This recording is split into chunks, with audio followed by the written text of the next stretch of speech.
Hello everyone and welcome back to the MTG Novels Project.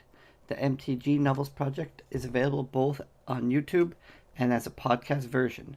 Check the description for more details. A legal note. This is an unofficial audiobook with original content belonging to Wizards of the Coast, as content is covered under 2017 Wizards of the Coast Thran content policy. Listener discretion is advised. Today we continue with Chapter 19 of Planeswalker by Lynn, Abbey. Urza and Xantcha walked away from Serra's realm, not long after Xantcha gave him her heart. Xantcha was scarcely wiser about the imperfections of Serra's creation than she'd been when he'd walked into the palace, though it was clear that her presence, so close to the cocoon, affected not only the realm as a whole, but Cecina's recovery from the Aegis' burns. For Cecina and Kenyaderm, Xantcha would have accepted Serra's offer of transit to another natural and inherently balanced world, but the offer was not made a second time. Urza accepted Serra's judgment. Even though he trusted Xantcha as a Phyrexian, he'd been through too much with her to let her go on alone. He held Xantcha in his arms for that first terrible step across the chasm that separated a willful, created plane from a natural multiverse. She held a sealed chest nearly filled with gifts from the Lady Serra. The gifts included a miniature cocoon that was the perfect size for Xantcha's amber heart. Their first natural world was a tiny, airless moon, circling another world that appeared to be one vast blue-green ocean. Though Urza said otherwise, he made a chamber beneath the moon's surface and filled it with breathable air. His unusual course in a place where he could survive indefinitely, but Xantcha could not. A terrible thing this, he said, removing Xantcha's heart from the chest and placing it in a niche he had just finished. I believe it contains everything they took away from you, even your soul. Despite his incursions into Phyrexia and Lady Serra's assertion that Xantcha wholly and entirely differed from any born man or woman, Xantcha wouldn't surrender his belief that she'd been stolen from her parents and abominably transformed by her Phyrexian captors. She no longer bothered arguing the point with him. It was reassured to treat as he'd always treated her. I would destroy it if I could find a way to return what it has taken. But that mystery does not solve itself easily, and I cannot devote my energies to it until I determine the first plane of the Phyrexians, and my vengeance has feasted on their entrails. You will understand that vengeance must come first. Xantcha nodded unnecessarily. Urza had not asked her a question. His concentration did not extend beyond his own thoughts, and he didn't notice her head moving. Serra and I determined that the true number of natural planes in the multiverse cannot be counted, even by an immortal. If one started at the beginning, new planes would have emerged and old planes would have disappeared before the count was concluded. This is not, however, an insurmountable problem, as we can be certain that the Phyrexians were not driven away from a freshly endangered plane, and while it would be a tragedy in their keystone plane had succumbed to entropy and reorganization, we need not blame ourselves for the loss. That it is only necessary that I start somewhere and proceed with great precision until I reach the end, which with the multiverse is also the beginning. Do you understand what this means? Xantcha nodded, confident that Urza would continue explaining himself until her answer was truthful. Good. I will of necessity walk lightly. I had thought of creating my own plane, since such planes are always accessible across the chasm. But I would have to create a plane in which both you and I could thrive. Serra told me that such a creation would be difficult to manage. Black essence, which is to say your essence, and white, which is mine, are deeply opposed to each other, and virtually impossible to balance in a microcosm of a created plane. Now I do not shirk challenges, but I must avenge my brother before I allow myself the pleasures of pure research. Thus I have put creation out of my mind. I will do with bolt holes such as this, which I will forge and relocate as I have need of them. There is an element of proximity into multiverse, and eventually one is to walk within an easy walk of a particular plane. This should be a relief to you, Xantcha, since I will keep your heart in such a place where it cannot be lost or disturbed. It is also useful for me, since when I know where you are, I also know where your heart is, and contrawise as well. And Serra has returned that crystal present I gave you, which while I was fleeing Phyrexia. She fixed it out of the many boxes and draped it around Xantcha's neck. You and I, and your heart, and my pendant, together shall make a single unit, a triangle, the strongest of angled creatures. None of us can get lost. Triangles triangles with 4 points. It had to be mathematics. Of all the lessons Zancha had been taught in the Fane of Flesh, mathematics had came hardest. She'd long since learned that she didn't need to understand the way and why of mathematics if she simply followed all the rules. If the rules turned her heart into one of the triangle's 4 parts, she'd keep quiet about it. And she survived with her heart in a niche in an airless moon, the same way she'd survived the centuries when it had lain in the Phyrexian vault. "What do you need of me?" she asked, hoping to forestall any further discussion of unimaginable triangles. "You're quite good at sticking out Phyrexians. When we reach a plane, I want you to explore it as you would any, looking for any infestations. I'll need to use the fear. Is that all right? The modifications are made a sore point between them. You'll fix it so it isn't black anymore?" Urza ignored her questions. "For me, being somewhat quickly is easier than getting there slowly. I will search for the victors, the folk who drew the Phyrexians out, and force them to create Phyrexia." "You will do what you want, Zancha, though you're a most private corner of her mind." Of course she would. Life was never better than when she soared on the windstreams, chasing her curiosity, trade trinkets with strangers, and collecting the stories that born folk told. "What do you do if I find a Phyrexian infestation?" She liked the word. Her mind filled with the many possible ways to drive out infestation. "You run away. The moment you're aware of Phyrexians, you hide yourself in the meeting place. I'll point out to you, and you wait for me. I'll take no more chances with you and Phyrexians. You're vulnerable to them, Zancha. It's no fault of yours. You're brave and good-spirited, but they tainted you. You were a bell goat, and after you followed me to Phyrexia, my enemies were able to use you to find me, much as I will use your heart to find you. I never told you the Ineffable's name. That's how they found you," Zancha thought, but said nothing. She made her choice to stay with Urza, even knowing his obsessive and madness. If he reordered his memories of the past to absolve himself of blame or responsibility, he'd done it before, and he'd do it again. Zancha believed in vengeance against Phyrexia, and believed that Urza, with all his flaws, stood a better chance of achieving it than she. So they began their quest for the victors, the folk who'd driven the Phyrexians out of the natural multiverse. Urza set his mark on each world they visited, regardless of its hospitality. That way, he said, they would know if they came full circle. Zancha wasn't certain about the full circle notion. It raised some of the same problems as a 4-pointed triangle, but the marks kept them from accidentally exploring the same world twice. It was no surprise to Zancha that they found very few hospitable worlds where the Phyrexians had not made an appearance. She had been a dowager. She knew about the relentless explorations carried out by the searcher priests. The first few decades after leaving Sarah's realm, she spent most of her time huddled up in whatever meeting place Urza designated. Then gradually, Urza had relaxed his rules. She could wander freely, provided she encountered no active Phyrexians. Thus began a golden age of wandering the multiverse. Every handful of worlds had one that was hospitable enough for Zancha to exchange Urza's armor for the sphere. Every 10 or 12 handfuls of hospitable worlds revealed one that was interesting, at least to Zancha. She became the tourist who delighted in minor variations, while Urza was on a single-minded quest. They were here, he said, when they rejoined each other. They met in a white stone grotto of a world where elves were the dominant species, and Phyrexians were met by forests, not cities. "I know," Zancha agreed, having found the spoor of 2 searcher expeditions and heard tales of demons with glistening metallic skin in several languages. Searchers came through a good long time ago. They're remembered as demons, and the bringers of chaos. They came through again, maybe 1,000 Noku years ago, but only in a few places. They collected beasts both times, I think. There's metal here, but no mines. The searchers will come back again. They're waiting for the elves to do the hard work of opening the ground. Urza nodded that he wasn't happy. How did you learn such things? There are no centers of learners here. Few records in the ground or above it. I found it most frustrating. I talked to everyone, Urza.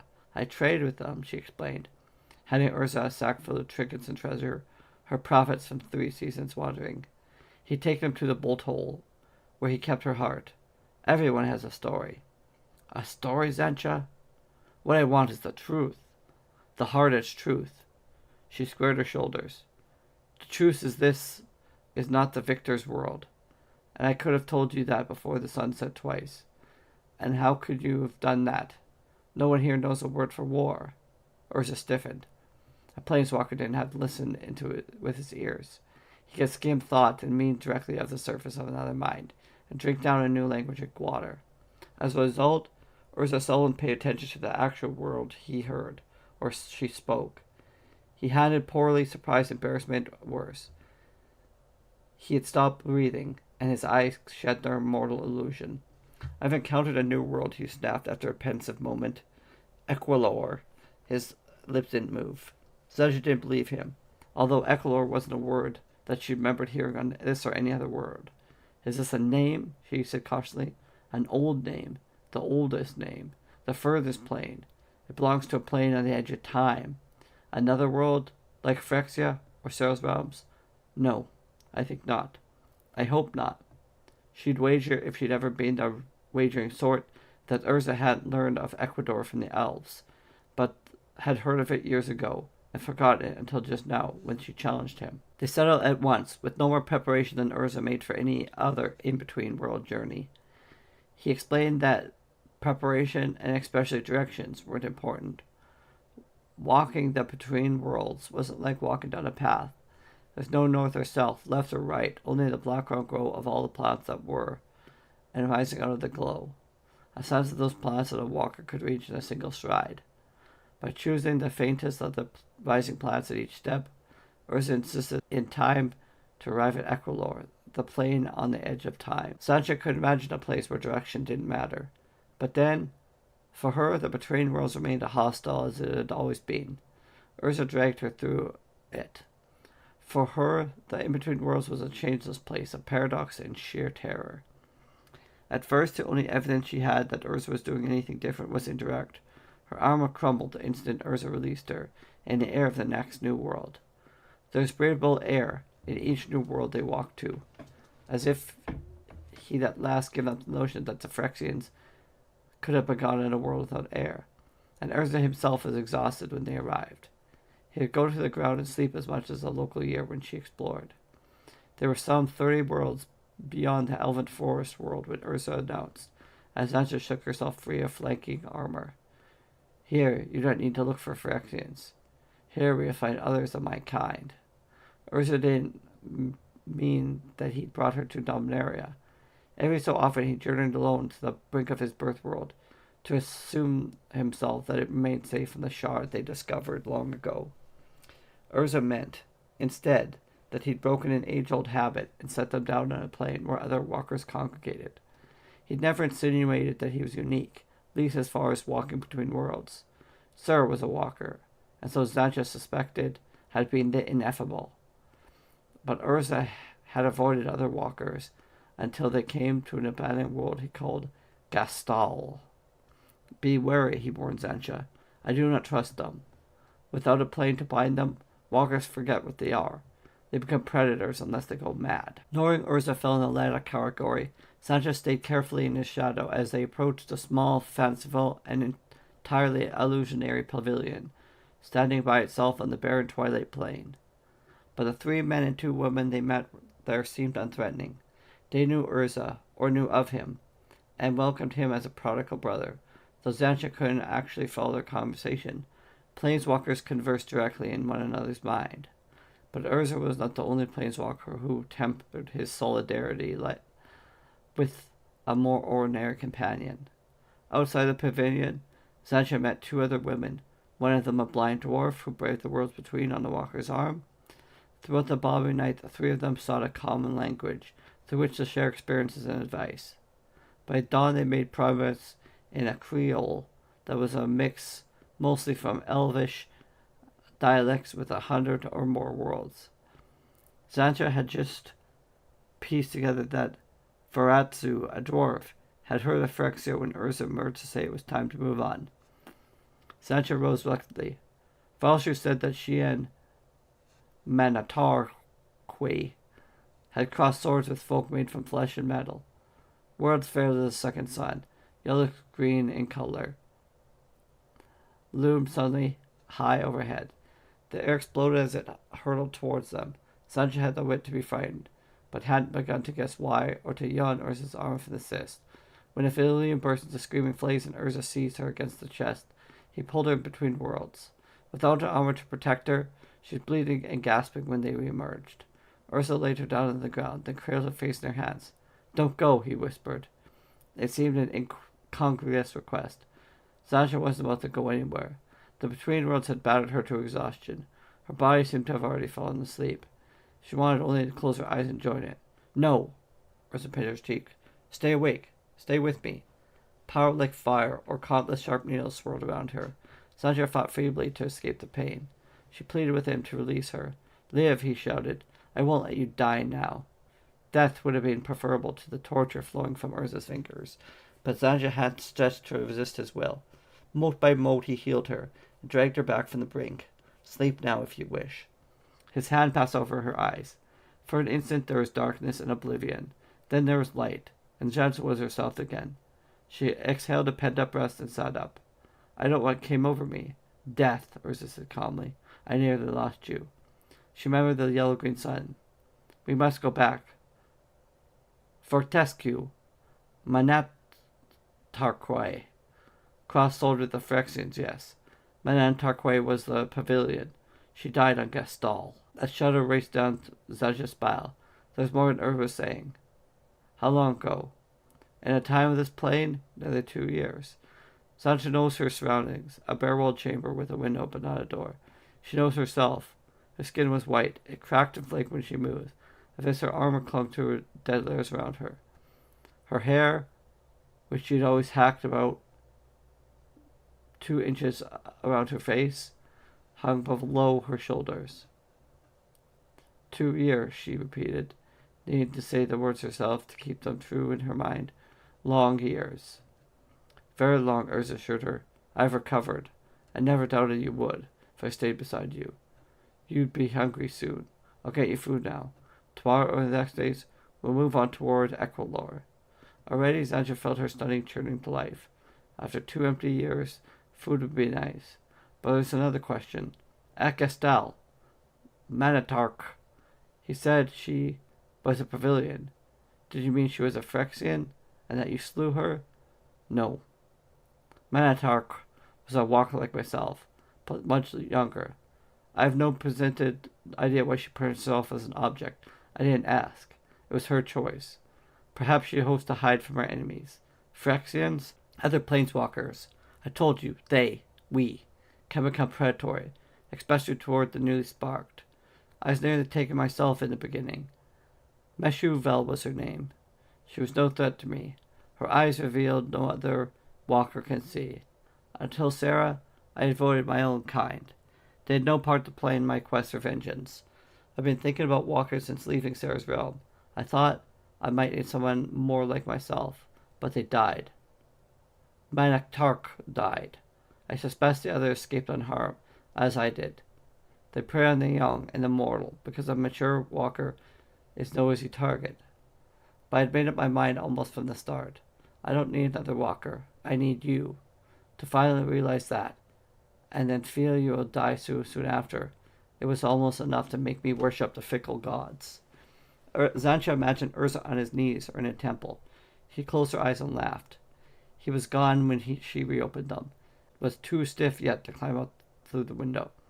Her saner self insisted that Urza wouldn't abandon her, not after sitting beside her for 2 years, not after what he did about needing her. Then the sun world passed beyond the window. Sanity's voice grew weaker as the shadow lengthened. Of all the ways Zanja knew to die, starvation was among the worst. She had dragged herself to the window and was hauled herself over the sill, but she felt a breeze at her back. The breeze was thick with fresh bread, roasted meat, and fish. Urza had returned. He called the meal a celebration, and ate with her, at least until the more ordinary sort of tiredness drove Zanja back to bed, where she'd lain for so long. She awoke with the sun. There's a door behind the window, more food, and somewhere beyond the sun near the edge of time, a world called Equilor. Later, after they'd gotten to Donaria, when Zanja sorted through her memories, the largest pile belonged to the years they had searched for Equilor. Every season, for more than 1,000 Dominarian years, she and Urza wanted the multiverse. Taken other worlds measure, there were surprises and excitement, mostly of the minor variety. After Sarah's realm, Phyrexia seemed to lose interest in them, or at least had lost their trail. though they sometimes found evidence of searcher priests in excavations. Eventually, everything they found was long abandoned. I'm heading in the right direction, Urza would say whenever they came to an eroded woman no one else would have noticed. I'm heading towards the world that cast them out. Zancha was never so confident, but she never understood how Urza found anything in the in-between worlds, much less how he distinguished hospitable worlds from inhospitable ones. Nearly from far, she was content to follow a path that led endlessly away from the Phyrexia she knew, and towards a vengeance that seemed equally distant.